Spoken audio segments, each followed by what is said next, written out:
Section 3. You'll hear two students talking about different aspects of their university. First, you have some time to look at questions 21 to 26.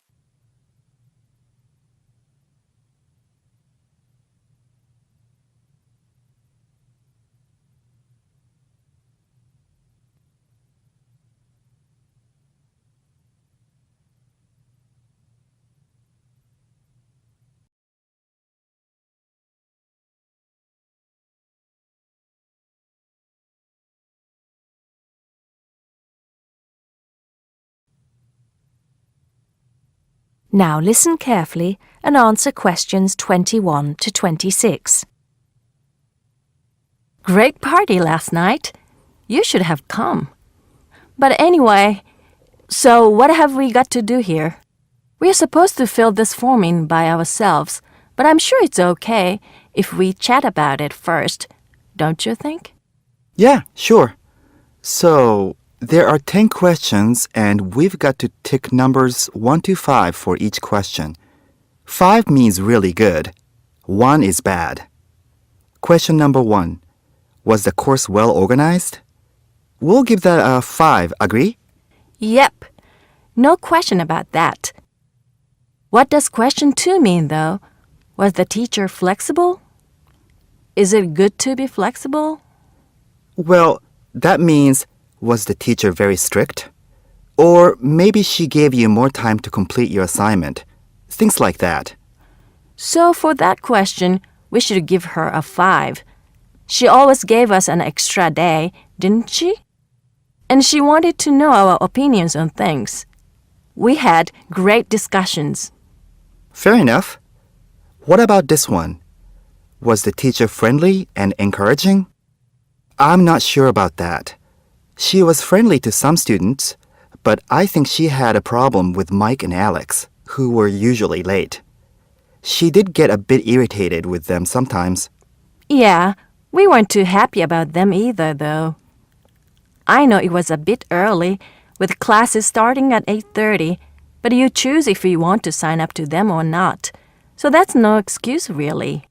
Yeah, they could have taken the evening classes if they didn't want to wake up early in the morning. Now, what about these questions on the course books? Look, the business studies book was interesting, but I thought the human behavior one was boring. Really? That's the one I like the most, perhaps because I want to study psychology. You want to become master of the universe, managing a huge multinational company, don't you?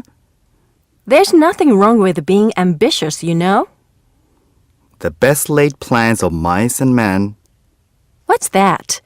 Some sort of quote? Stop being so literary.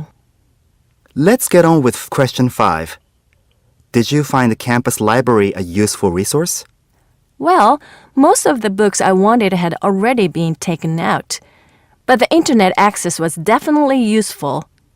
Let's give that a 4. Okay, and the staff there were always friendly and helpful. Before you hear the rest of the conversation, you have some time to look at questions 27 to 30.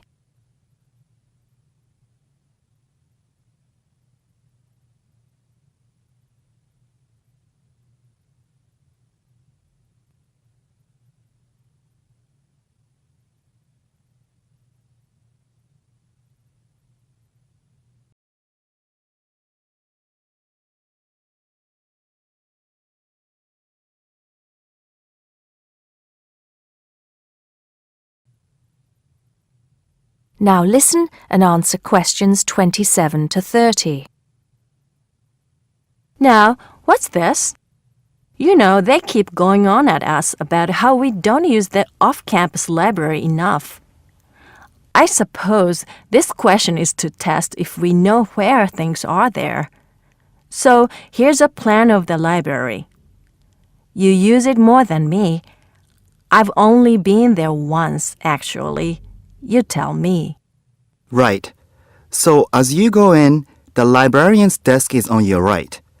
Directly opposite is the section for new publications, new books the college has acquired. Some of them are actually written by our own teachers, interestingly enough. Then there's lots of seating and the computers. Behind that, we've got the periodicals, newspapers and magazines. And that's before the reference section, with the books you can't take out. Dictionaries and encyclopedias? That sort of stuff. Now, I do know where the management section is. It's right at the end on the left, isn't it? Just before the stairs up to the lecture theater. No. Sorry. Management and business studies, along with marketing, are all as you said, at the back, but on the right. Oh, so what's on the left then? That's the fiction section, or literature. Now, if you want to photocopy something, where do you go? I think I remember. Isn't it one of the rooms after the entrance on the right? Yeah. It's between the multimedia room and the seminar room. They're all behind the librarian's desk. What about the toilets? For those, you have to go downstairs. That's where the computer studies section is too, for some reason. Let's get on with the next question. That is the end of section 3. You now have half a minute to check your answers.